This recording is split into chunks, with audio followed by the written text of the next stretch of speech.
होली रंगों का त्योहार और जो कि शुरू भी हो रहा है रंगों से ही। Hey everyone, welcome back to my mini vlog जिसकी शुरुआत हो रही है होली मनाने से। तो आज थी होली। वैसे तो मेरा कोई ऐसा प्लान नहीं था होली सेलिब्रेट करने का, क्योंकि काफ़ी टाइम हो गया है हम लोग इतनी ज़्यादा होली नहीं मनाते। थोड़ी बहुत मनाते, ऐसा भी नहीं है कि बिल्कुल ही नहीं, बट हमारी साइड ना ऐसे बहुत ज़्यादा रंगने वाली होली नहीं मनाई जाती। बचपन से आज तक मैंने तो ऐसा नहीं देखा। बट हाँ, हम लोग जो बच्चे हैं हम एक दूसरे को बहुत ज़्यादा रंग लगाते हैं, और इस बार भी ऐसा ही हुआ। मेरे कज़न्स आ गए थे मेरे घर पे, और मैंने ना शोर सुन लिया था, बाहर बहुत चिल्लाने की आवाज़ आ रही थी। इन्होंने आम जी को, पापा, मतलब मेरे आस पड़ोस में सभी को रंग दिया था, अक्षय को भी। तो मैं ना छुप रही थी, बट मेरा छुपना नाकामयाब हुआ। मैं नहीं छुप पाई, उतने में इन्होंने मुझे देख लिया और बहुत ज़्यादा रंग लगाए। बट होली थी, मैं ज़्यादा कुछ कर भी नहीं सकती थी। खुशी खुशी मैंने भी रंग लगाए, सबको होली विश किया।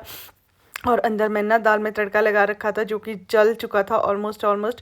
मैं दौड़ दौड़ के आई, मैंने इनको बोला कि बस भाई हो गया, अब मेरे को तो अंदर जाना है, क्योंकि मम्मी घर पे थे नहीं। वो गए थे मामू के घर। तो जितने भी काम है वो सारे मुझे करने थे। हम औरतों के लिए होली हो, दिवाली हो, कोई भी त्यौहार हो, खाना बनाना, कपड़े धोना, झाड़ू पोछा, बर्तन, ये नहीं रुक सकता भाई। ना हम कहीं घूमने जा सकते, तो हमें अपने डेली रूटीन के काम तो करने ही पड़ते हैं। बोलते हैं ना, औरत का कोई संडे नहीं होता, every day is Monday for every women. तो मेरा भी यही हाल था आजकल। वैसे हर बार होता है, ऐसा नहीं है इसी बार हुआ। बट हाँ चलो, जितना भी है जैसा भी है, हम बहुत ज़्यादा सेटिस्फाइड है अपनी लाइफ से, और होना भी चाहिए हमें। उसके बाद मैंने फटाफट आटा वगैरह गूंदा, झाड़ू पोछा किया, और फिर बनाने लगी थी मैं चपाती, क्योंकि दिन को काफ़ी गर्मी हो जाती है, फिर आग के पास ना बैठना थोड़ा मुश्किल होता है। अब हमारे इधर भी गर्मी होनी शुरू हो गई है। तो फिर मुझे ध्यान आया कि ओहो, अक्षय का मुँह भी रंगा हुआ है, कहीं इसको रिएक्शन ना हो जाए। मैं इसको नहलाने को ले जाती हूँ। और मेरा रंग तो आप देख ही पा रहे हो, अभी तक मेरी शक्ल तो वैसी ही थी जैसे कि इन लोगों ने रंगी हुई थी।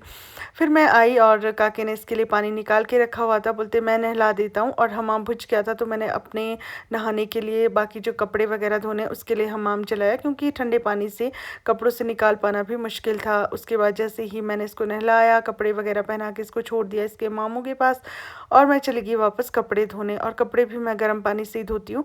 साबुन हम गर्म पानी से लगाते हैं, बाकी पानी तो बाद में ठंडा करते हैं। और फिर जैसे कपड़े धोए उसके बाद मैं ना नहा गई थी। और जितनी देर में ना मैंने कपड़े लगाए तार के ऊपर, अक्षय मेरे गायब हो गई थी। आम जी के पास इसको छोड़ा था काकी ने, क्योंकि वो चला गया था हवेली की ओर, और आम जी जा रहे थे किसी के घर पे। और इसने जो तांडव किया ना वहाँ पे, मैं इसको ढूंढते ढूंढती आई कि कहाँ गायब हो गई। तो मेरे को लगा कि चलो वहीं होगी, क्योंकि आम जी ने इसको नीचे रखा था, मतलब वापस ला दिया था कि मैं कहीं जा रही हूँ तो तू देख ले। अब मैं ना कपड़े लगाने लगी थी सुखाने के लिए, और उतने में ये भाग गई। फिर मेरे को पता चल गया था कि ये उधर ही गई है, क्योंकि नलके के पास ये थी नहीं। और उसके बाद जो इसने मेरी हालत किया ना, कहती है मुझे टू नानी के साथ जाना है। ये नानी, आम जी को टू नानी बोलती है।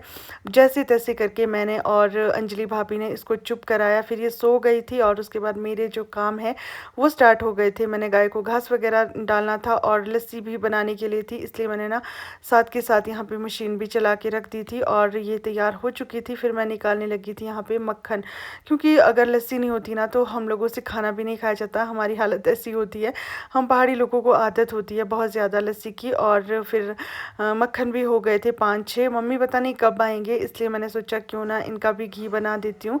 एक ही दिन मिलता है छुट्टी वाला, और आज होली की छुट्टी का मैं भरपूर फ़ायदा उठा रही थी। अक्षय अभी तक सो रही थी, और टाइम हो गए थे 3:10-15 का, और मुझे भूख भी लग रही थी। मैंने लंच नहीं किया था, क्योंकि आम जी के जाने के बाद ना इसने मुझे बहुत परेशान किया। मुझे लगता है कि आधे 1 घंटे से के आसपास टाइम लग गया था इसको सुलाने में, और सुलाई भी ऊपर ही थी उनके घर पे। फिर जाके मैंने इसको नीचे लाया, और उसके बाद ना फिर बोलती नानी को फ़ोन करो, मतलब मेरी मम्मी को। फिर मैंने मम्मी को फ़ोन किया, फिर बोलती टू नानी को फ़ोन करो, फिर उनको किया, फिर बोलती अब पापा को फ़ोन करो।